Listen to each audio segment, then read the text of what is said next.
Hello everyone. Today we will be looking into the transient response specifications of second order system. For second order system, we had defined two parameters earlier, which was zeta and omega n. Zeta is your damping ratio and omega n is the natural frequency of oscillation. Based on the change in the value of the zeta, we had undamped, underdamped, overdamped and critically damped system. Apart from these, actually, in many practical situations, the characteristics of any control system, they are specified in terms of performance characteristics. Okay, well, any system which is having any energy storing element, it will always have transients before reaching the final steady state. And these transients will come whenever the system undergoes any change or subjected to any kind of disturbance. Okay, like if you have for example, if you take the motor, so the transients will always come when you suddenly start the motor, or when the motor is running at certain steady state speed and then you suddenly accelerate it. Okay, and then if you suddenly stop it, so in all these conditions the system is undergoing some change. Okay, whenever these changes come, then the system will always have transients in it, and thus there are various specifications which are related to the transient response of the system. And frequently what we do is that we specify the performance of a control system when the control system it is subjected to unit step input. Okay, unit step input, we all know it looks like this. Why we take this unit step input, and why are we taking this input? The reason is that the step input or unit step input, it gives a sudden variation.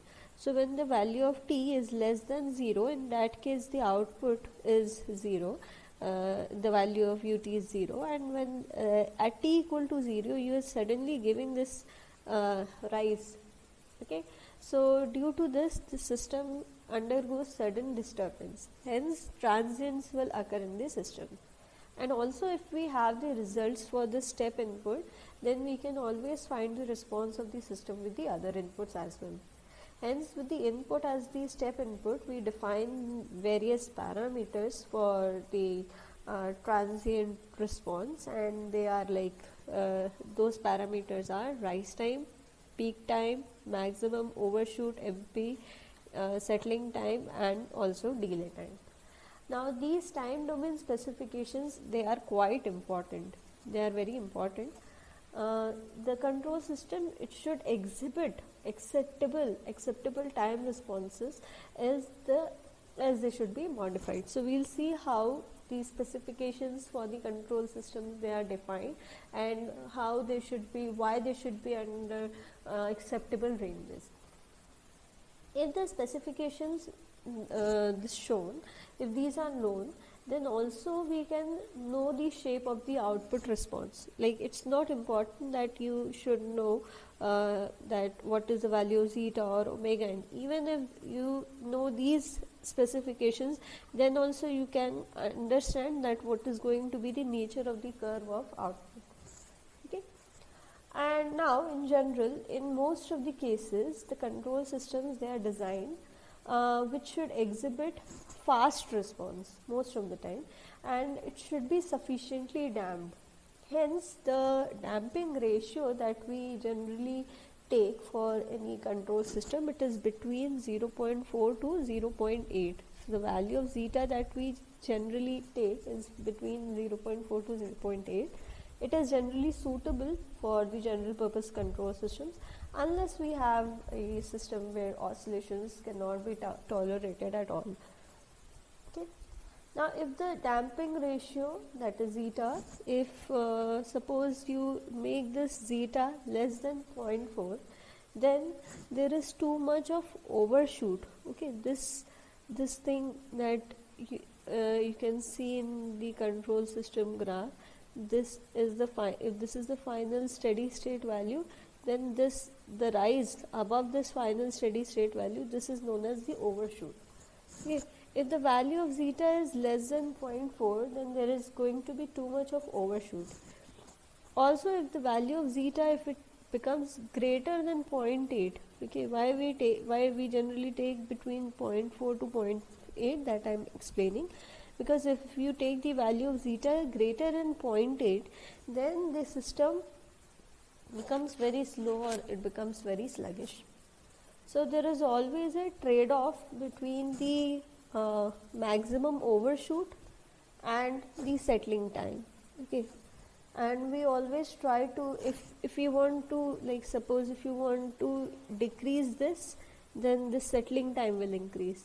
If you want to decrease the settling time, this overshoot will increase. So there is always a trade-off between these two, and how to adjust it, that is the role of the control systems engineer. How much of maximum overshoot is permissible, how much fast the system should behave. So that is all the role of the control systems engineer. So we will see to it. And also note that the rise time, peak time, the settling time, this information, it gives us the information for the speed of the system. Okay, suppose you, for example, take any system. If you want to talk about like suppose printer or photocopy machine, then the speed of the system will be determined when the system reaches the steady state and it starts printing. So many times people complain that the printer is working so slow. Okay, it is because the damping of that system is too much, or that is the case actually. So you have to, as a control systems engineer, you have to look into it that the system should not become very slow. Okay, and we will find out these specifications for underdamped system, and for overdamped and critically damped system also it can be similarly found out. So let us first of all see that what are these specifications. We will look into it, and we'll be taking the case of underdamped system only, because most of the systems, they are underdamped in nature unless and until it is desired that the system should not have any oscillations in it. So let's begin.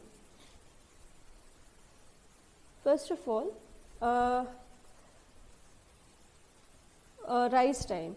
Rise time is defined as for critically damped systems and overdamped systems, we take the time for the response to rise from 10% to 90% of its final steady state value. Okay, so if you have critically damped or overdamped system, then you can remember that the output of the graph, it looks something like this, Ct and this T. Okay, this we call that this is the final steady state position. Okay, final steady state value, this is what we get. So for a unit step input, the final steady state value is 1. What we are saying, what is the definition of rise time? It is the time taken for the response to rise from 10% of the final value. So that means 10% means 0.1 to 90% of its final value. So 90% means somewhere over here we will get 0.9. So the time taken, this time period, okay, time taken to reach 10% of the final value, suppose this is T1, to 90% of the final value, this is T2. So my rise time for critically damped or overdamped system, it will be defined as T2 minus T1.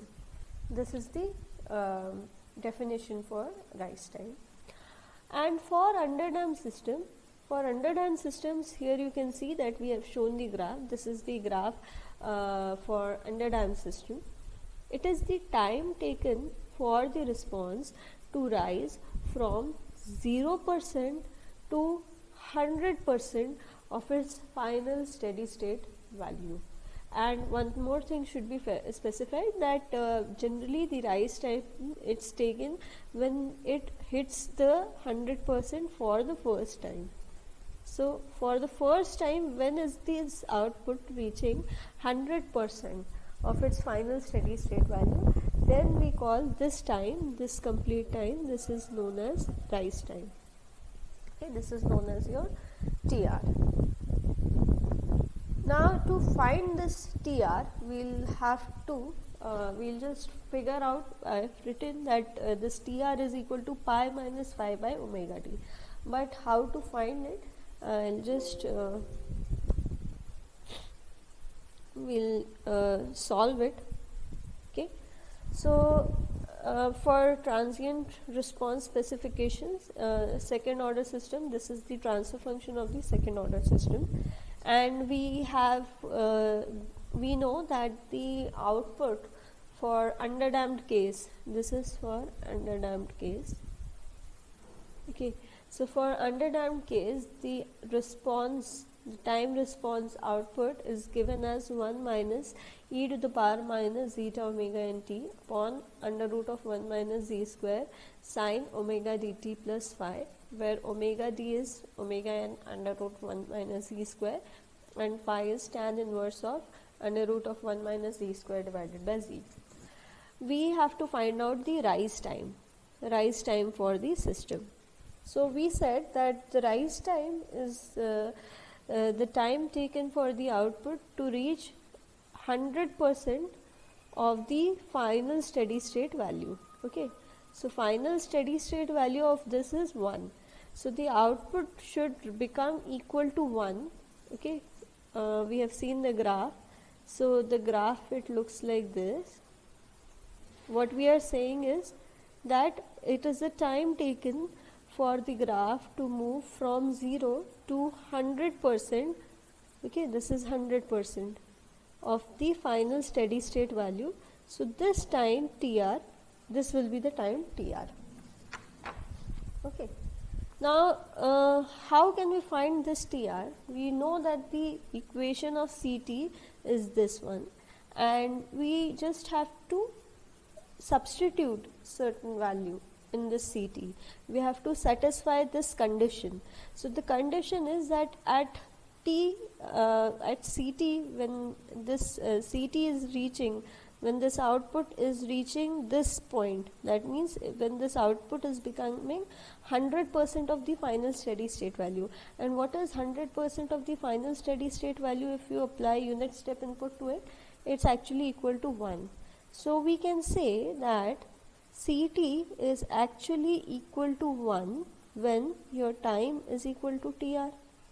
Okay, if I am saying this as my time, that is rise time TR, then at this point, this particular point, CT at T equal to TR, the value of the CT is actually going to be equal to 1. So I'll just substitute this value in the equation that we have for the output. So I'll say that this is CTR and this is equal to 1, and this 1 is actually 1 minus e to the power minus zeta omega n. This is TR because I am taking time as TR under root of 1 minus z square sine of omega dt r plus phi. Correct? I have just substituted the condition that we have. At t equal to TR, my value of CT is actually equal to 1.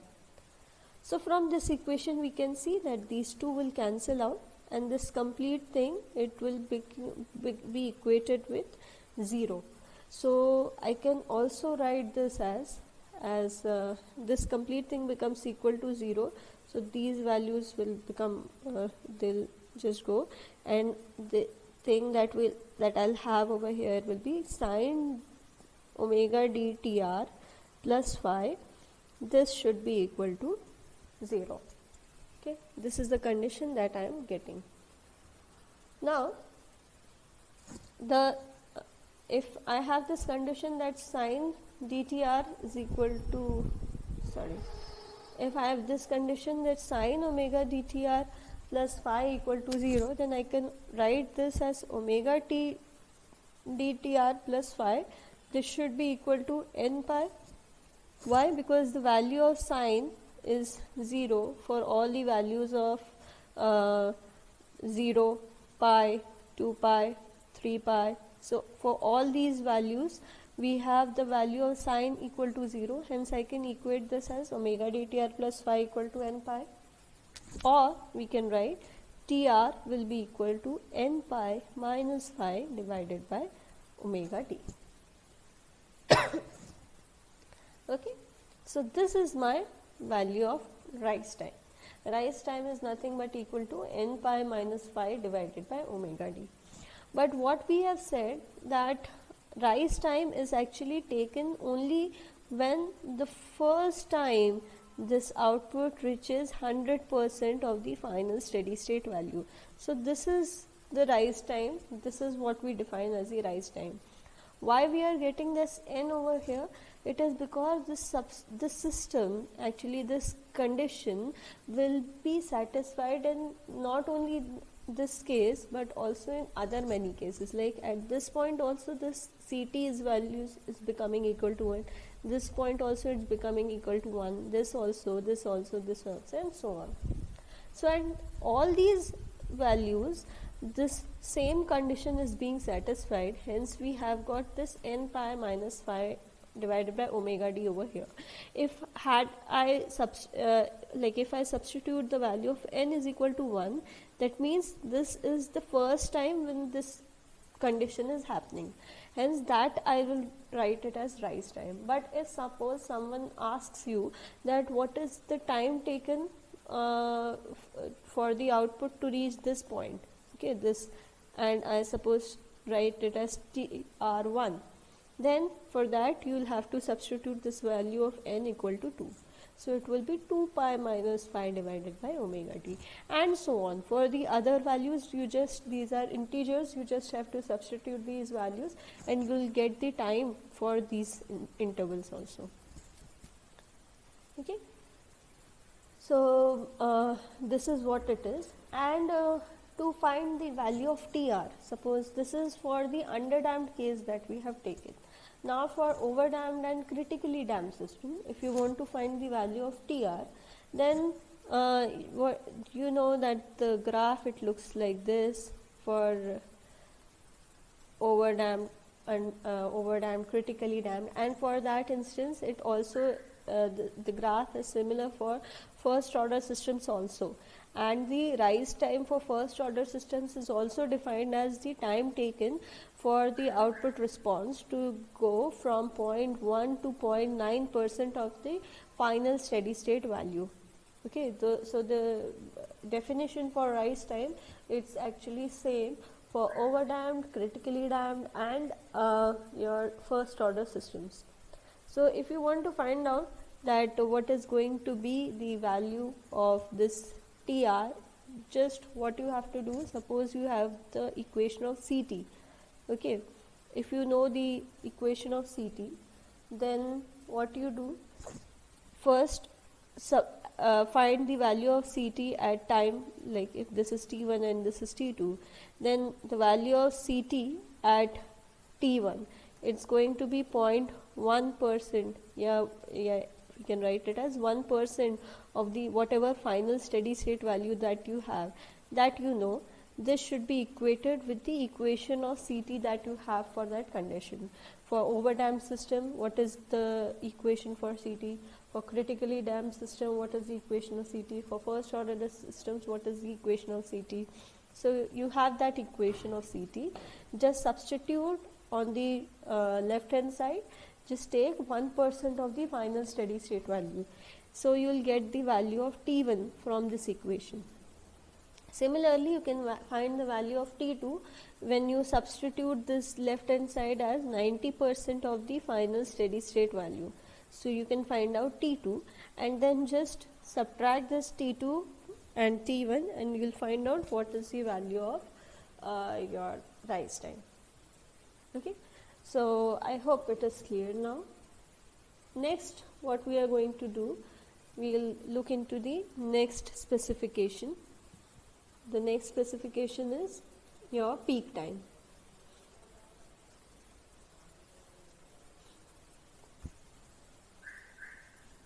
Okay, next specification is peak time. Peak time, it is denoted by Tp. Okay, It is the time taken by the response to reach the first peak of overshoot. This is time taken for response to reach the first peak of overshoot.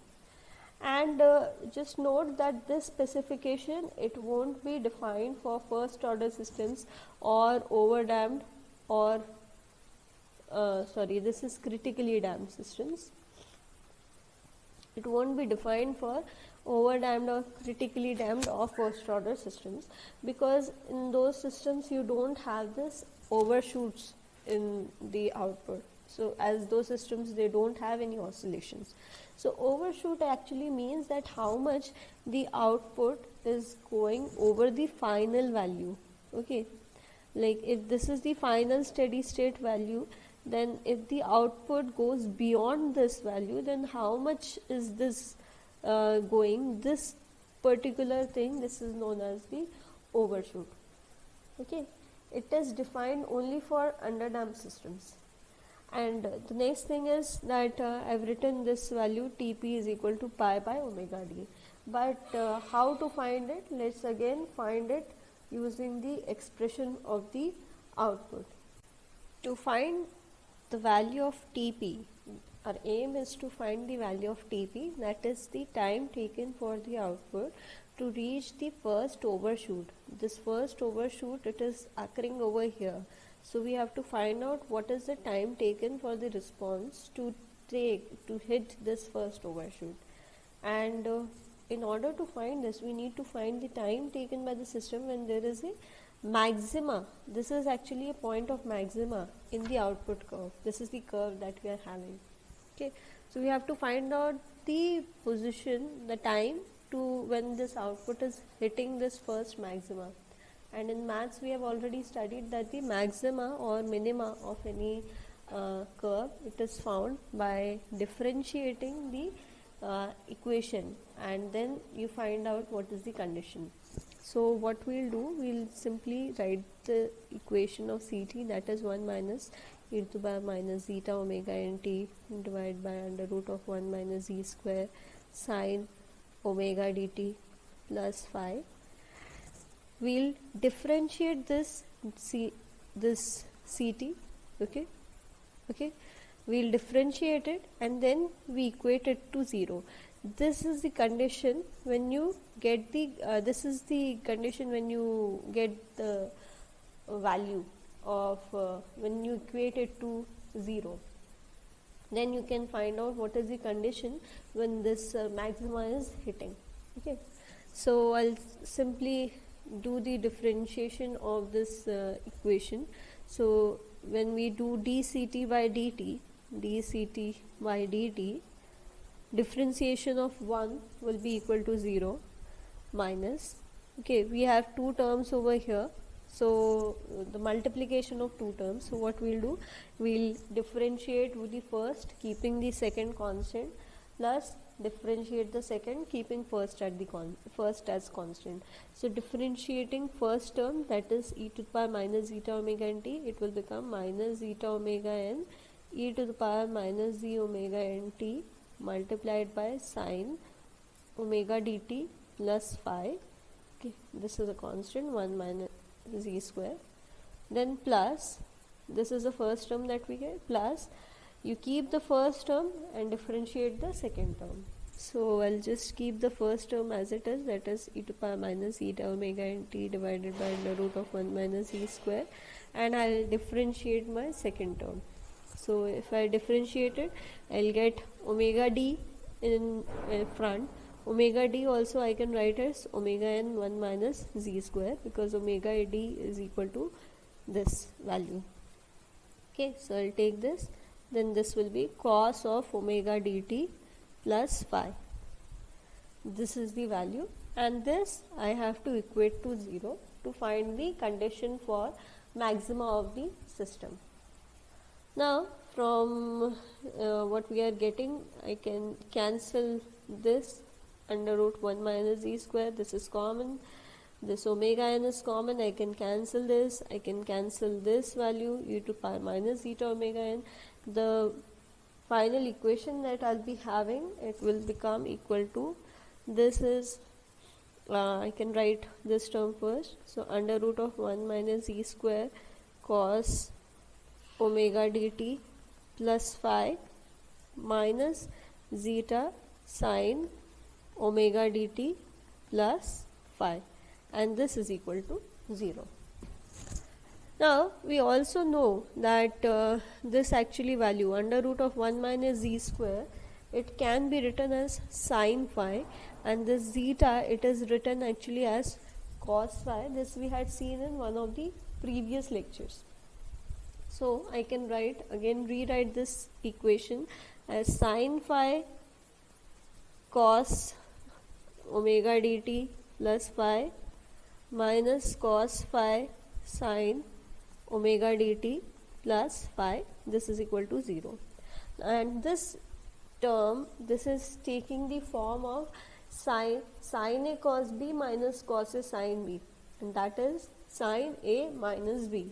So this again can be written as sine a is my phi, so phi minus b, omega dt plus phi, omega dt plus phi, so minus omega dt plus phi. This should be equal to 0. So from here this phi will get cancelled. I'll get sine of minus omega dt equal to 0, or I can write same thing as omega dt equal to 0, or omega dt sine का value equal to 0, मतलब this condition will be satisfied when omega dt equal to n pi. So I can write this t is that we are getting over here, it is actually going to be the peak overshoot time. So this Tp can be written as n pi divided by omega d. Okay, and from here we can see that this Tp is actually inversely proportional to the value omega d, and this condition that actually I am getting, again this condition is both for the maxima and the minima. Why I am getting this n? Because the output that we are having, it is not a unique condition that we have in this curve. We have got maxima and minima and maxima, minima, and so on. So that's why this n is appearing over here. Okay, note that overshoots will occur. You can note that this overshoot means output जो है वो beyond जो steady state value है उसके beyond जाता है, that will be known as overshoot. Undershoot मतलब output जो है वो जो स्टेडी स्टेट वैल्यू है, फाइनल स्टेडी स्टेट वैल्यू, उससे कम जाता है, that will be undershoot. So these overshoots, they are occurring at which instance? First instant, this is first maxima. Okay, फिर second time minima आया, third maxima, fourth minima, fifth maxima, sixth minima, and so on. ऐसे ही होंगे oscillations, कभी भी होंगे तो. So you can note that the overshoots will always occur at the odd values 1, 3, 5, 7 and so on, and the undershoots will always occur at the even values of n. Okay, at even values of n there are going to be undershoots. Hence what I'll do, I'll write the generalized equations for overshoots, and I can write the generalized equations for the undershoots. For overshoots, Tp over, I can write this as TPO. PO means overshoot. So TPO is defined for all the odd values of n. It will be defined for all the odd values of n, and I can write the generalized equation as 2n minus 1 divided by omega d multiplied by pi, and this equation will satisfy all the overshoot conditions. So when the value of n is equal to 1, what we were getting here also, at n equal to 1 you got pi by omega d. From here also you can check, at n equal to 1 this will become 2 minus 1, that is 1 divided by omega t into pi. So the condition is satisfied. So this is the generalized form that we can have for all the values of overshoot. Suppose आपसे पूछ लेते हैं कि हमको first overshoot नहीं, हमको third overshoot या fifth overshoot के बारे में बताएं, तो अब आपको ये ध्यान नहीं रखना पड़ेगा कि n की कौन सी वैल्यू रखनी है.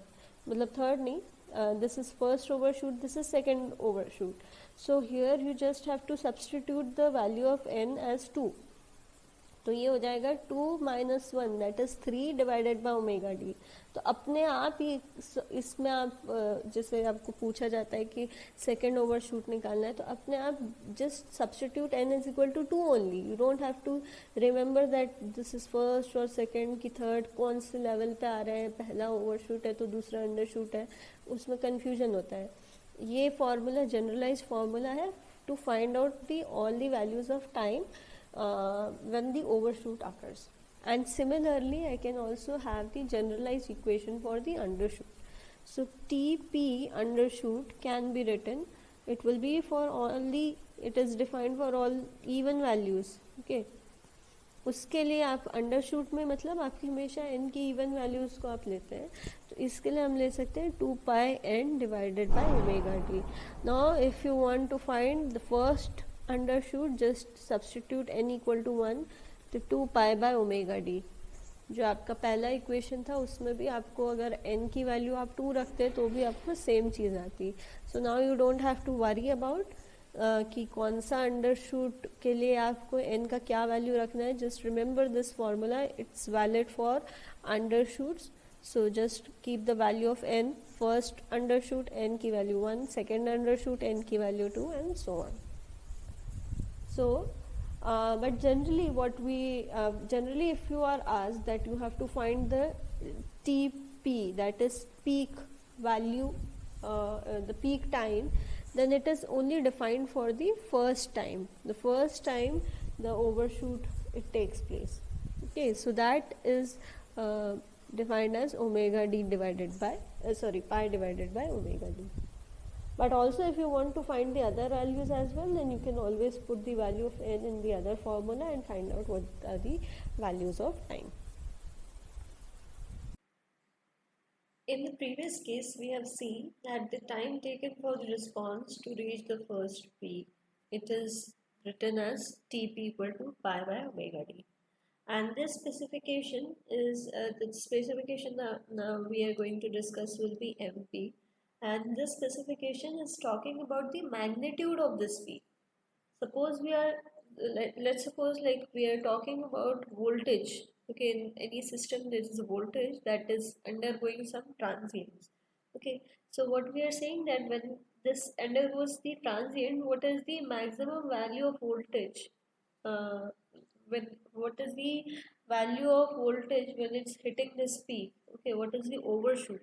So this is what magnitude of it is what we are going to talk about right now. And it's pretty simple to find out this magnitude value if you already know the time at which the peak is occurring. And that we have already found out in the previous case. This peak is occurring at Tp equal to pi by omega d. And now one more thing that I want to say is that this peak overshoot is defined from the final steady state value. So if the final steady state value of it is equal to 1, then what is the amount of overshoot going beyond this one? That is what we are trying to find out. It's not that this complete thing, इस पूरे का value कितना आ रहा है ये नहीं बोल रहे हैं, ये बोल रहे हैं कि जो फाइनल स्टेडी स्टेट वैल्यू है उससे कितना ओवरशूट कर रहा है. That's how this peak overshoot is defined as. Suppose this complete value of suppose a final steady state value is equal to 4 and this overshoot, ये जो पूरा value है ये आपका 5 आ रहा है, then overshoot will be defined as this 5 minus 4. इससे 4 से कितना overshoot किया, तो 5 minus 4 that is equal to 1. This is how we define the overshoot for any system. Okay. Hence we can write that this MP will be this output response at t equal to tp. यहाँ पे t equal to tp, यहाँ पे time आपका है tp. First जो peak आ रहा है वो टाइम पीरियड है tp. तो tp जब टाइम आया है तब आपका ओवरशूट जो है इसका वैल्यू जितना भी है, this minus the final steady state value. Final steady state value is equal to 1. तो फाइनल स्टेडी स्टेट वैल्यू हमने यूनिट स्टेप रिस्पॉन्स के लिए लिया है and that value is equal to 1 and this MP will be written as CT at T equal to TP minus 1. We already know what is the value of the CT at T equal to TP that we have to take. So value of CT is 1 minus e to the power minus zeta omega n. T की जगह हम TP substitute करेंगे divided by under root of 1 minus G square sine omega d. Again this T की जगह TP substitute करें plus pi. This is the value of CT. ये आपका CT है. This minus 1 will give me this peak overshoot, the magnitude of this peak overshoot. Okay, and I already have the value of TP. तो अभी हम मैं क्या कर यहाँ से ये 1 1 कैंसिल हो जाएगा. अभी मैं क्या करूँगी, I will substitute the value of TP. TP की वैल्यू है omega D pi by omega d. So I'll substitute this value of TP in here and I'll substitute it over here. So MP will be equal to e to the power minus zeta omega n. TP is pi divided by omega d. Omega d को लिख सकते हैं omega n under root of 1 minus z square. Okay, divided by 1 minus z square sine. Here we have omega d multiplied by TP. TP is pi by omega d plus pi. Okay, this is with minus sign. So this omega d will get cancelled. Here omega n will get cancelled. This becomes sine pi plus phi. Sine pi plus phi means it's going to be minus cos of phi. So again I can rewrite this as minus cos of phi minus ये minus minus cancel. So it will become e to the power minus zeta pi divided by under root of 1 minus z square divided by 1 minus z square. It's cos phi. And from the previous lecture also we had seen the value of cos phi is actually under root of 1 minus z square. So I can write this as under root of 1 minus z square. Again this and this will get cancelled. Okay, so the peak overshoot will come out to be equal to e to the power minus zeta pi upon under root of 1 minus z square. This is the peak overshoot. Generally it's represented in terms of percentage. कितना percent overshoot हो रहा है. तो अगर I have to represent it in terms of percent, I'll just write it like this into 100%. So peak overshoot, maximum peak overshoot percent. Okay, but take care, one thing has to be taken care of, that this formula that we are deriving over here, e to the power minus zeta pi upon under root 1 minus z square, it is defined only when the final steady state value is 1. हमने यहाँ पे देखा, हमने यहाँ पे final steady state value की value लिया था 1, इसलिए ये 1 1 कैंसिल हो रहा था. So this output that you are getting, it is only defined, this is only valid when the final steady state value is equal to 1. या फिर इसको हम तभी लेंगे, इस फॉर्मूले को तभी अप्लाई करेंगे जब आप यूनिट स्टेप इनपुट ले रहे हैं. यूनिट स्टेप इनपुट लेंगे तभी इसको अप्लाई करना है. Okay, else when you don't have this unit step input, आप कोई और इनपुट देते हैं, उस केस में हम जनरली पीक ओवरशूट को कैसे डिफाइन करते हैं. We generally take it as this TP, the value of output at TP minus the steady state value with reference to the steady state value and taking the percentage of it. This is the generalized formula for maximum peak that we generally take when the output, the steady state value is not equal to 1. उस case में we take it as we use this formula. Okay, and you can see over here that this peak overshoot, this is related with zeta. And जब आप इसको पूरा solve करते हैं, जब simplify करते हैं, तो देखेंगे कि जब as the value of zeta it increases, जब जैसे जैसे जीटा की वैल्यू इंक्रीज होती है वैसे वैसे पीक ओवरशूट का वैल्यू डिक्रीज होता है. ठीक है, जैसे जीटा इंक्रीज होगा वैसे आपका पीक ओवरशूट जो है ये डिक्रीज करेगा. And it is required that it is generally required कि peak overshoot की वैल्यू जो है वो बहुत ज़्यादा हाई नहीं जानी चाहिए, इट शुड बी लेस, इसकी वैल्यू जितनी कम हो उतना बेटर है. So for if you want to decrease this peak overshoot you should increase zeta. But you also know कि जीटा इंक्रीज करना मतलब डैम्पिंग को इंक्रीज करना. डैम्पिंग को इंक्रीज करने का एक जो बहुत बड़ा डिसएडवांटेज है, like in over dam system we have already seen that if you increase the damping ratio then the system's response becomes slower. So again you can see that there is a trade-off, okay, between peak overshoot and between the settling time for any system. ये दोनों के बीच में आपका हमेशा एक trade off रहेगा. And based on the system you you have to understand कि क्या कंडीशन अप्लाई करना बेटर है, किस तरीके से ऑप्टिमाइज कर सकते हैं आप अपने सिस्टम को. Maximum overshoot, the amount of maximum shoot, it actually directly indicates the relative stability of any system. So this was about peak overshoot, and the next thing that we'll be taking will be, next specification that I'll be taking is settling time. Settling time of the system, also denoted as TS. So if we have to define settling time is also represented as TS. Settling time is the time required for the output response curve to reach and stay within a specified range of the steady state value, example plus minus 2% of the steady state value. So as you can see in this curve, we define this settling time. This settling time, it's defined from 0 to if we have got this envelope of 2%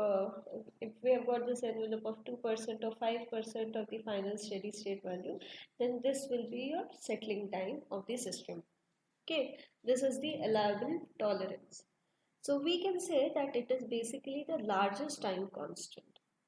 And we had defined time constant for the second order system undamped case. It was defined as 1 divided by zeta omega n.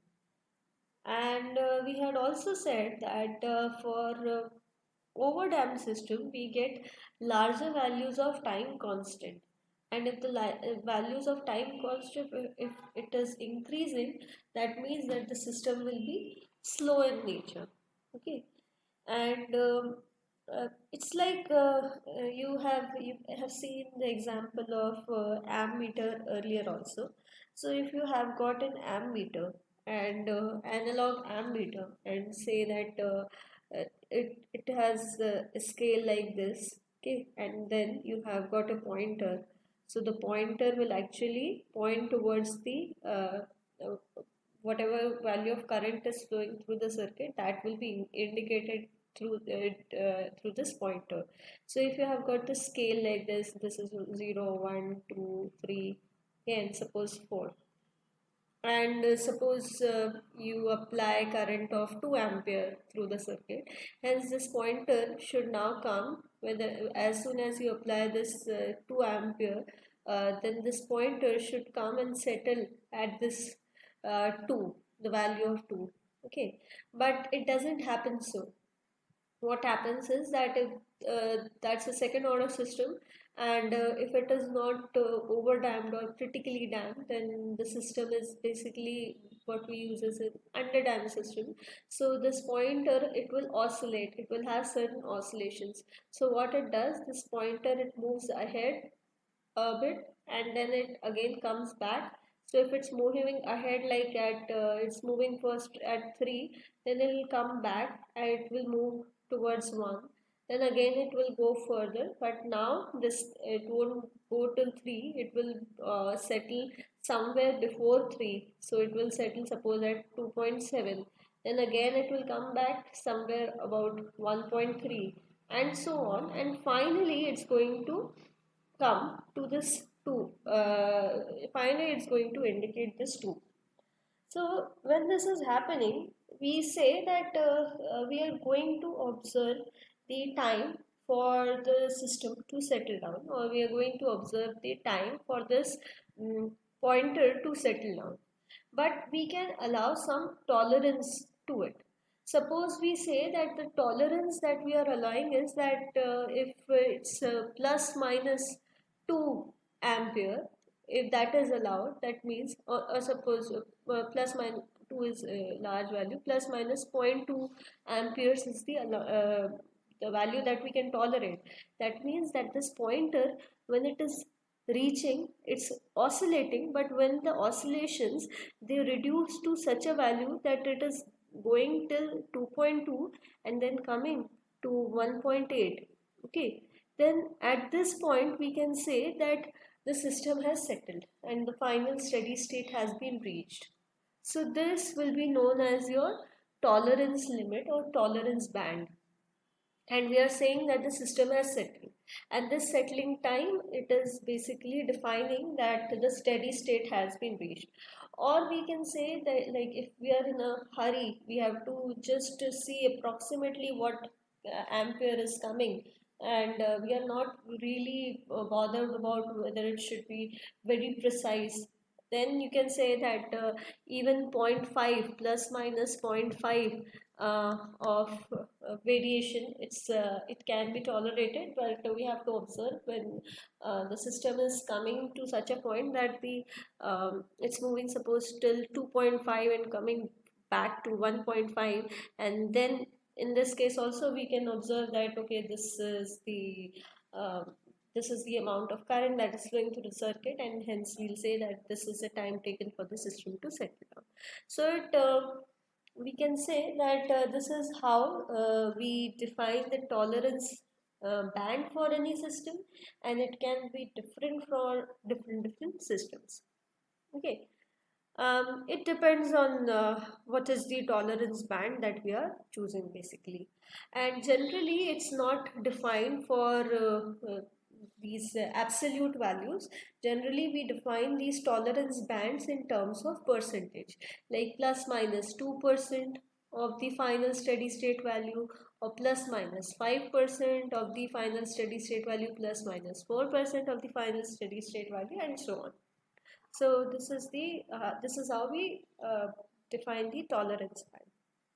And it is also seen that for this 2% tolerance criteria, when we take this plus minus 2% criteria, and we already know that the time constant is 1 by zeta omega n, then the settling time, if you want to find out for this plus minus 2% criteria, the settling time Ts is approximately equal to 4 times the time constant. It's approximately equal to 4 times the time constant.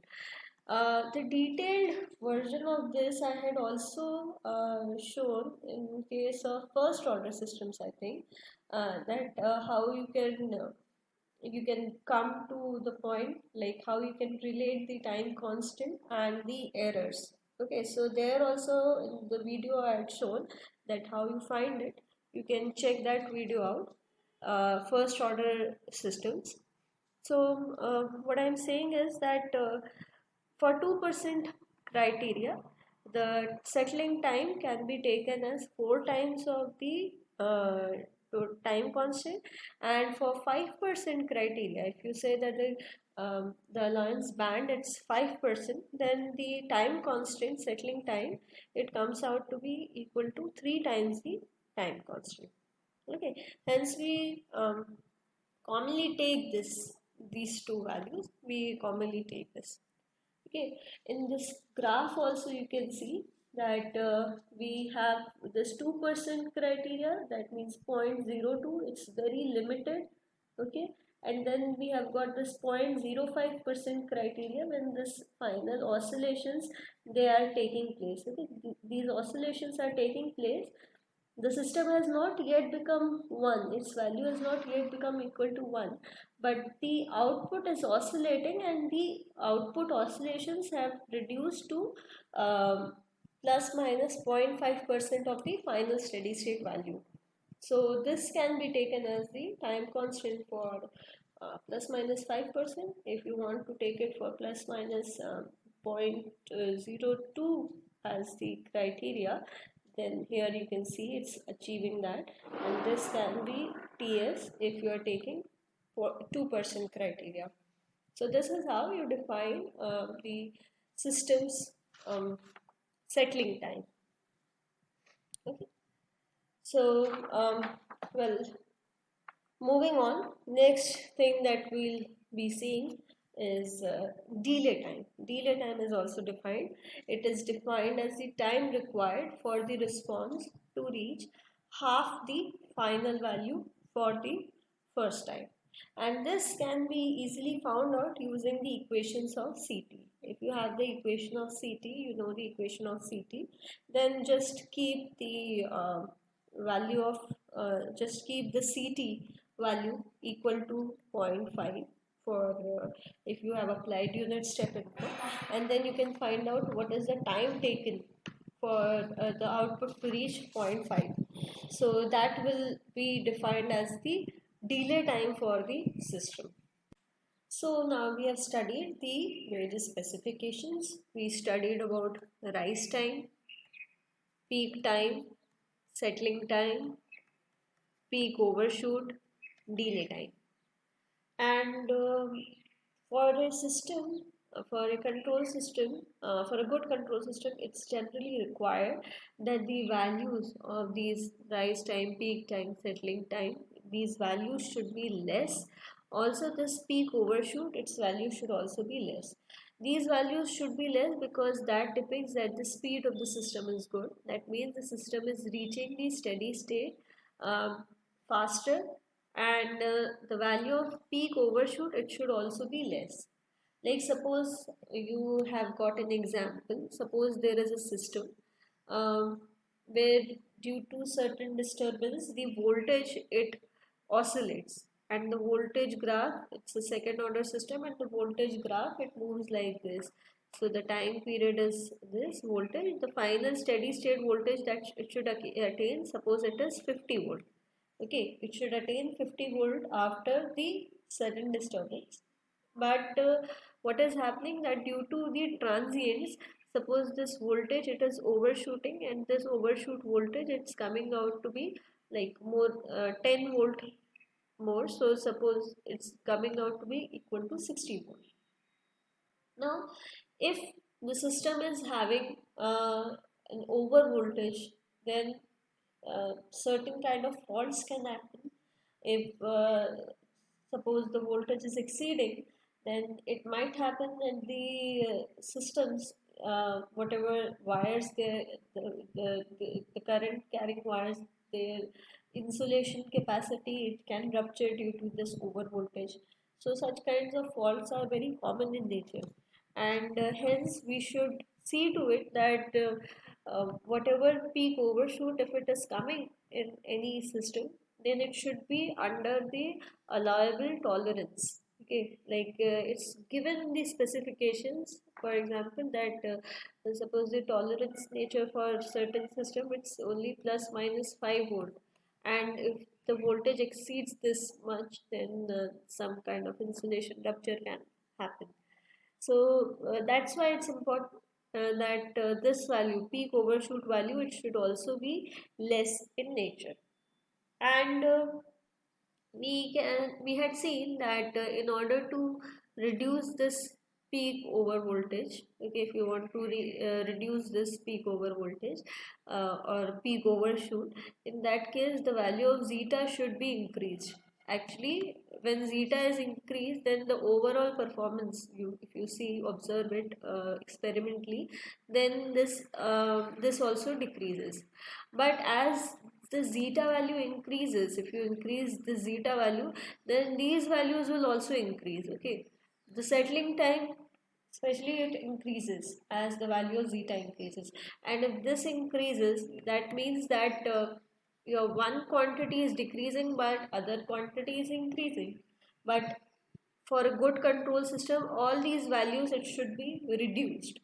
So that's a trade-off that we have to see always in a control system. And what should be the optimized value of zeta so that this peak overshoot can also be tolerated, and this required speed of the system can also be reached. Okay, that we have to see. So what we are going to see now, we'll see that how the values of actually zeta, we have got parameters zeta, omega n, and omega d. Omega d is related to these two only. How these values can how these values they actually affect this peak time, rise time, settling time, peak overshoot. Okay, how these values they actually affect these specifications. So in order to do this, first of all, what I'll do, I'll first draw the pole plot for the underdamped system in S-plane, which earlier also we had drawn. So for underdamped system, there are two poles.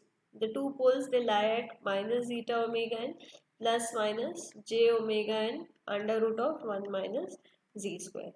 So I can write what I'll be doing, I'll be taking this minus zeta omega n, I'll write it as minus sigma d, where sigma d is equal to zeta omega n plus minus j, this value omega n under root 1 minus zeta square, it's also known as omega d, damped frequency of oscillation. So I'll write it like plus minus j omega d. And I'll plot it in the S plane. So if I've got this S plane, sigma j omega. So this value minus sigma d, this lies somewhere over here. This is minus sigma d, and I can plot plus minus j omega d as one will be at this plus j omega d. This is minus j omega d. And suppose the intersection point for these two, okay, the intersection point for these two. So here I get one pole, here I get another pole. This is S1, this is S2. Also, if I want to draw the line from the origin to this pole, then the length of this line will be equal to omega n, and this angle between the real axis and this line, line that we have drawn, this angle is known as angle phi. The value of this phi is actually equal to tan inverse of under root of 1 minus z square divided by zeta. Okay, so this is the pole plot that we have, and we had seen the formulas for these specifications, like your peak time TP, it is written as pi divided by omega d. This we have derived. So peak time is written as pi divided by omega t. Similarly, your rise time is equal to pi minus phi divided by omega d. Settling time Ts, it is defined as 4 divided by sigma d, because it's 4 divided by zeta omega n. Okay, 4 divided by zeta omega n, and zeta omega n we are writing it as sigma d, and so we can write it as 4 by sigma d if the tolerance band is 2%, or you can also write as 3 divided by sigma d if tolerance band is 5%. Anyways, it doesn't matter, because here we are only going to relate these values. So what constant values you are taking, it doesn't really matter right now. And the maximum overshoot value, the magnitude of the maximum overshoot, it has been derived as e to the power minus pi into zeta upon under root of 1 minus z square. If I want to represent in percentage, then it will be into 100%. So from here you can see that this peak peak time, it is actually inversely proportional to omega d. Okay, and what is omega d, by the way? What is omega d in the pole plot, by the way? Omega d is actually the imaginary part of the pole. It's the imaginary part of the pole. Okay, so I can write that Tp is inversely proportional to this imaginary part of the pole. Okay, it's inversely proportional to imaginary part of the pole. So if suppose I draw horizontal line, if suppose I draw any horizontal line like this, okay, and we have a few systems, and few systems are such a way that this the length of this imaginary line, if I keep it as constant, and we have certain systems with real part somewhere over here, but the imaginary part is fixed as sigma, as omega d. Then I have got another system with the real part something else, but the imaginary part is kept as constant. Then for all these systems, if I make n number of such systems, जहाँ पे आपका जो imaginary part है that is constant by drawing this horizontal line, and अगर हम इसको constant कर देते हैं, imaginary part को constant कर देते हैं, तो ऐसे केस में क्या होगा? For this case the peak time for the system it will be constant. ऐसे सारे सिस्टम्स जिसमें आपका इमेजिनरी पार्ट कांस्टेंट है, ऐसे सारे सिस्टम्स में आपका पीक टाइम जो होगा वो सेम होगा. It will be constant and it is going to be same. So if I keep the imaginary part constant, for different systems the value of peak time is going to be constant. Okay. Similarly, here you can see that we have got Ts, and the value of Ts is 4 divided by sigma d, and sigma d is the real part of the pole. Okay, it's the real part of the pole. So as we have seen over here, जैसे अभी देखा कि हमने अगर एक horizontal line बनाई थी, constant horizontal line, उस लाइन पे लाई करने वाले सारे ही जितने भी पोल आपके सिस्टम्स आ रहे थे उनका पीक टाइम जो था वो कांस्टेंट आ रहा था. वैसे ही if you draw vertical line, now if I want to draw vertical line at this point, okay, if I want to draw a vertical line at this point at sigma d, and then I define various systems. ऐसे बहुत सारे systems बनाए जिसमें आपका जो real part of the pole है, if that is constant, okay, if I have got real part of pole as constant, then we can say that for all these systems the settling time will be same. For different systems where the real part of the pole is constant, for all those systems the settling time is going to be same. Okay. It has become really messy right now. Then so I'll again make the S plane and again make it. This was minus sigma d, this was plus j omega d, this was minus j omega d. Okay, and here we had one pole, here we had one pole at the intersection of these two values, and this angle is actually phi angle. Okay, this is omega n, these are the two poles.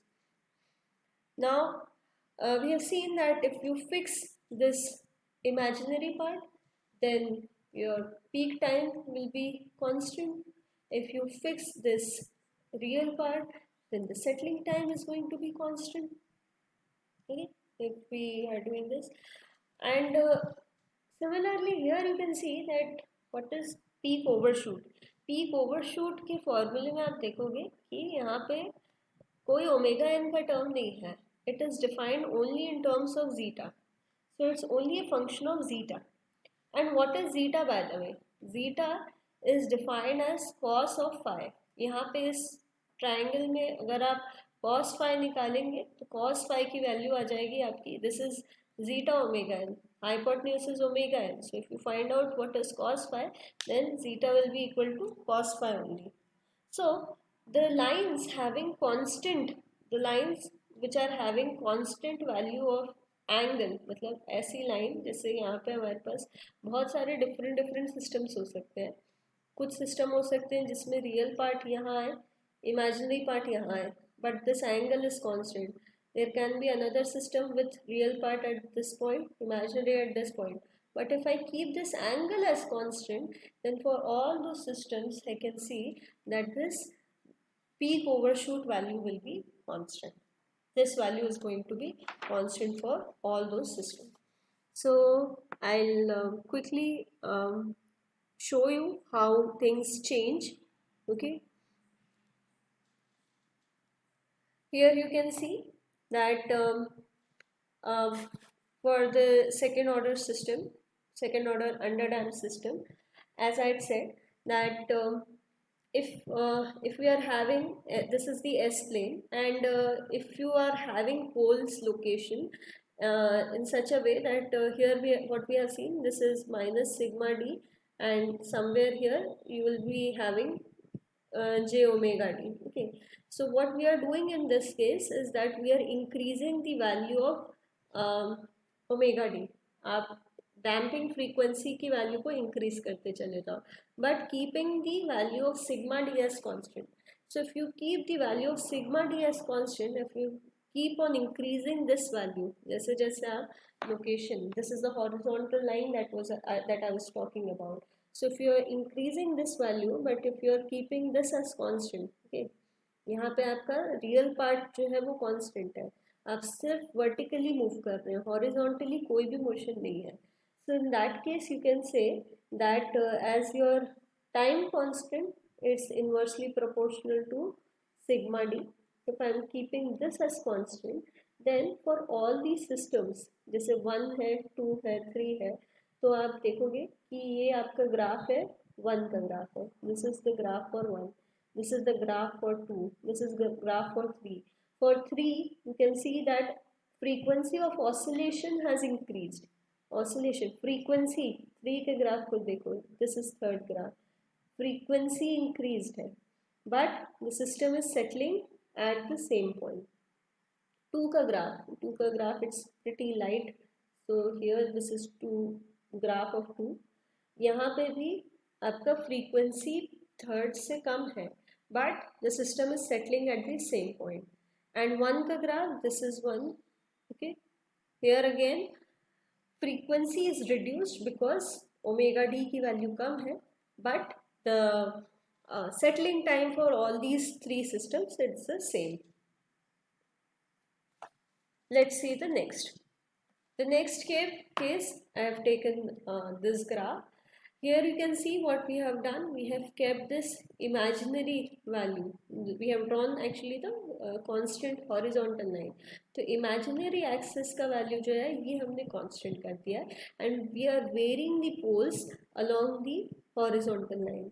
ठीक है, हम horizontal line के about कर रहे हैं, तो आप real part of pole को move कर रहे हो. You are keeping the imaginary part as constant. So you can see that this peak time, it's actually related with omega d, and this omega d we have kept as constant. So what is going to happen as you move on increasing this, as you take this pole away from the origin, जैसे जैसे आप इसको लेके जाएंगे, तो यहाँ पे graph, second वाला graph, it's not visible, I just draw it something like this. It's dying over here. Okay, so if I want to see this, sorry,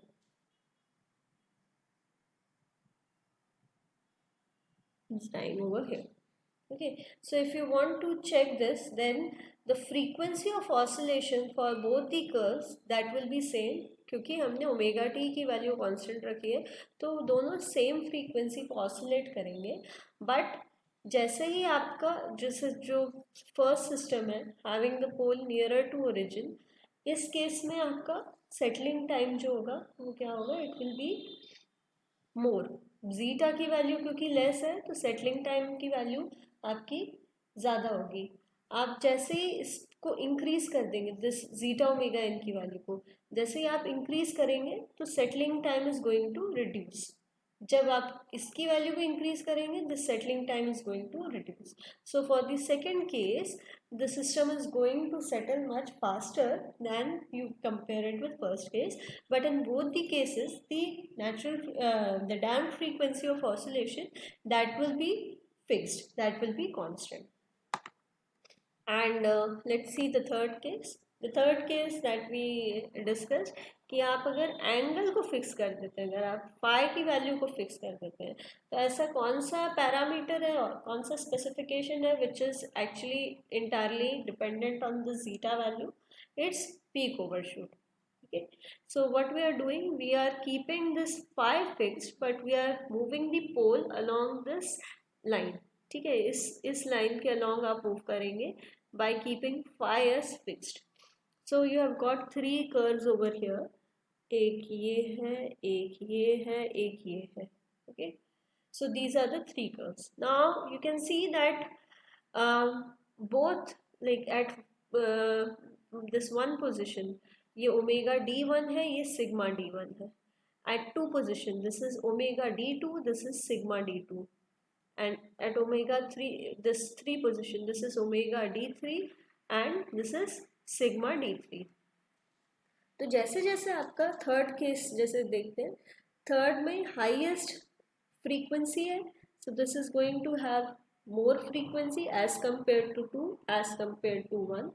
Okay, because बाकी के कंपैरिजन में इसका सिग्मा का वैल्यू ज़्यादा है, frequency of oscillation ज़्यादा है, as compare to these two इसका जो this value, this is also higher, that means real part की वैल्यू भी ज़्यादा है.